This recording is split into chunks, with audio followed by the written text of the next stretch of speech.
Ever get that feeling, like there's a whole other you just below the surface, kind of like a hidden potential or maybe even a side you don't always want to admit is there? Well, today we're diving deep right into Carl Jung's world, uncovering this whole shadow self thing. And just to be clear, this isn't about like suddenly having superpowers or anything, though that would be kind of cool, wouldn't it? It's more about understanding one of the big ideas in Jungian psychology, that everyone's got this shadow side. Exactly. And we have this awesome article really breaks down Jung's concept of the shadow. And you know what really got me? It's how, get this, understanding this hidden part of ourselves can actually show us our life's purpose. I wasn't expecting that connection at all. It's pretty amazing. And it's not just about negativity, although that can be a part of it. It's more about those parts of ourselves, good and bad, that we tend to hide away, often without even realizing it. Okay, so let's get into this whole shadow thing. The article calls it these hidden, often repressed aspects of personality. Not necessarily evil, but definitely that unexplored territory inside us all. And what's so interesting about Jung's view is he didn't see the shadow as something to be scared of, but as like a key, a key to personal transformation. Imagine it like you've got this map, right? A map to your life's purpose, but it's tucked away in this hidden pocket of your mind. Like a superpower you never knew you had. Uh, But then there's that whole confronting the shadow thing. Not exactly my idea of a relaxing afternoon, to be honest. It's like that saying, can't have the light without the shadow, right? We need both to be whole. Exactly. And that's where this idea of individuation comes in. It's not a quick fix, but more like a journey of bringing your shadow self and your conscious self together. Like putting together a puzzle. Each part of us, even the shadow, is a piece that makes the whole picture. It's about really seeing and accepting every part of ourselves, even the messy bits, the complicated bits. Now, let's be real. We all have those messy bits. Absolutely. And you're right. This integration thing, it's not always easy. Jung actually thought that ignoring our shadow can lead to some pretty unhealthy habits and patterns in our lives. Okay, like what? Will I just burst into song during a meeting or something, asking for a friend? Obviously. Well, maybe not that dramatic. But think about things like, oh, I don't know, unconscious behaviors, those sudden emotional outbursts, or even when we project our own insecurities onto other people. Whoa, hold on. Shadow projection. That's a new one. What's that look like in real life? Well, have you ever noticed how quick we are to judge in others the very things we don't like about ourselves? It's wild, right?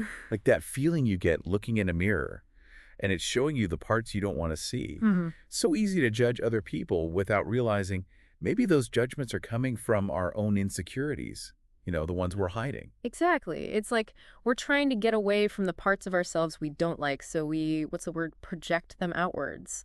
But when we do that, we miss the chance to really understand ourselves and grow from it. So it's not just about seeing these hidden parts, but actually like integrating them, making them part of who we are. That's next level self-awareness. It really is. And this whole individuation thing, remember we talked about that. It's a journey, not a quick fix, that's for sure. But the article mentions this guy, Robert Johnson, a Jungian analyst who really went through it. Yeah. He had that crazy near-death experience, right, when he was just a kid, like 11 years old. Yeah. I couldn't get over how he described it, this golden world he saw during the experience. It makes you think it's like that childhood experience, intense as it was, kind of set the stage for his work with the shadow later on, facing death, even just getting close. It's like it opened him up to exploring like the deepest parts of the human mind, his own and other people's. So he had to confront the darkness to find that, what did you call it, inner gold. Exactly. And that idea of gold in the shadow, that's so important to what we're talking about. It's about finding those hidden strengths, those things that make you you, that we might have pushed down because they didn't fit the image we had of ourselves. Makes you wonder, what kind of gold are we missing out on because we're so busy trying to hide our flaws? What if we looked at our shadow as, like, this source of potential strength instead? Right. It changes everything, doesn't it? It's about realizing our shadow has important information about us. If we acknowledge it, we can feel more whole, more ourselves. We might even find our purpose in life, like Robert Johnson did. So instead of thinking of the shadow as something to beat or get rid of, it's more about understanding it, letting it become part of who we are so we can be our truest selves. Yeah, and you know what? That authenticity, it's not just good for us, it's good for our relationships too. That makes sense. So how does the shadow work? How does it actually show up in our relationships with others? So how does that work? How does our shadow actually show up when we're dealing with other people, in our relationships? Well, for one thing, it can stop us from projecting, putting those feelings or traits we don't like onto other people. Think about it. I'm sure you've met someone and instantly, just not clicked with them. And maybe you couldn't even explain why. It's possible that something about them, it was like you were seeing a part of yourself that you'd rather not, admit was there. So instead of like blaming them right away or Yeah. getting upset, we can take a step back, ask ourselves, hold on, is this really about them or is it about something I'm not dealing with? Right. Being aware, that's where the real growth happens. When we own our shadow, we own our actions, our emotions. And that can lead to much healthier relationships, more honest ones too. We stop blaming everyone else for things that might actually be coming from inside us.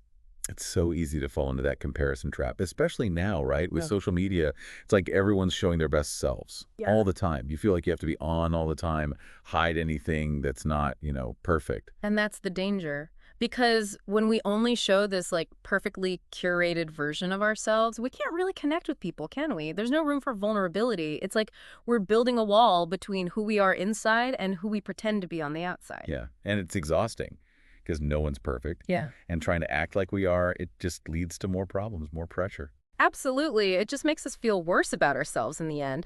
But when we embrace our shadow, all of a sudden we can just be ourselves, messy and imperfect and everything. And you know what? Those imperfections, that's where we often find our greatest strengths. That's how we connect with others on a real level. You know, this whole conversation, it's making me think about this pressure to be positive all the time. Like we're supposed to be happy and successful 24/7. But Mhm. what about those days when you're just not? If we're embracing our shadow, does that mean we have to pretend those feelings aren't there? No, not at all. It's okay to not be okay. We all have a range of emotions. Trying to push down the negative ones just makes them stronger. It's like trying to hold a beach ball underwater. You can keep pushing it down, but it's going to pop back up eventually, and probably with more force than before. That's a great way to put it. So instead of fighting those tough emotions, we can just like sit with them for a bit, see what they're trying to tell us. Exactly. Just letting ourselves feel our emotions, the good and the bad, without judging ourselves for it, that's so important. It's about accepting every part of who we are, even the messy parts, the parts we don't like to look at. Because believe it or not, those parts, they have just as much wisdom, just as much potential as the parts we're proud of. This has been amazing, so much to think about. So if our listeners could take away just one thing from this whole conversation about the shadow self, what would it be? Hmm. I'd say remember that your shadow, even if it's hidden, it's not something to be afraid of. It's got so much potential for growth, for finding your purpose, for understanding yourself in a much deeper way. It's not the enemy. Think of it as like this untapped well of potential just waiting for you to discover it. So to everyone listening, go ahead, embrace that shadow self. You never know. It might just lead you to your brightest light. And on that note, we'll leave you with this. What aspect of yourself are you maybe denying or overlooking right now? How could really seeing that hidden part lead you to a more fulfilling life? That's something to think about until next time, when we take another deep dive into the world within and all around us.